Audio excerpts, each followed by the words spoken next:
inside out, which obviously that means that you're hitting out across the ball, and it's going to start off to the right, and if you close the club face up according to your path, it's going to end up going left. Yeah.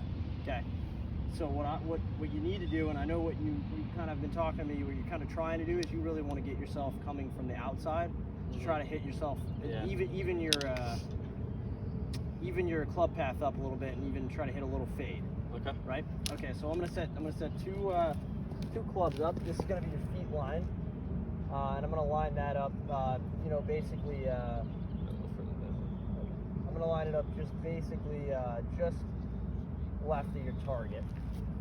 And then I'm going to line this one up basically. I'm going to do it a little over exaggerated. I'm going to line it up a little bit left of your target because I really want you to feel yourself coming across that golf ball and kind of finishing like, you ever had that feeling, you ever heard somebody say finish one left? Yeah. That's where you want your handle to be. You want your handle to kind of be down by your left hip, because if you're going too far outside, right, if you're going in to out, the handle's going to be going away from you rather than if you're coming from the outside in. So kind of bring it down towards my thigh. Exactly. You want to feel your hands and the butt of that club coming down this direction and finishing. And that your stroke isn't, you're not pushing the ball out to the right, or you're not cutting across it with an open face, stuff like that. And make sure you're real synced up to hit the center of the face and get more consistent roll. Okay. And where do you want this placement of the ball here? You place that just in front of that tee set to where your putter's kind of lined up with kind of like right there. That looks exactly. good. Yep, that's perfect. Yeah, you want your putter to be lined up right in between the tees, the ball just in front of it. Okay, perfect. Give this a few tries. It's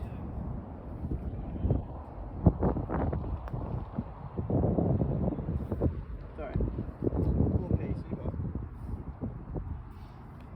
This is supposed to help my path, you're saying? yeah, that'll help your path because if you try to like here, I'll show you.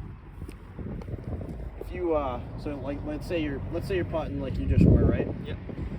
If your path is excessively, there are a lot of people that struggle with putting, like come across the ball with an open face and they kind of slice across it. Yeah. If you try to do that with this tee set, you're gonna know it because you're gonna rip one of these tees.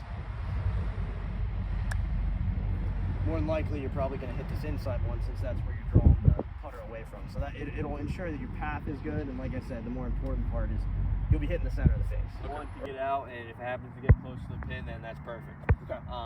But essentially, I'm gonna keep a closed face because I'm gonna need to dig down and get that ball out of there. Right.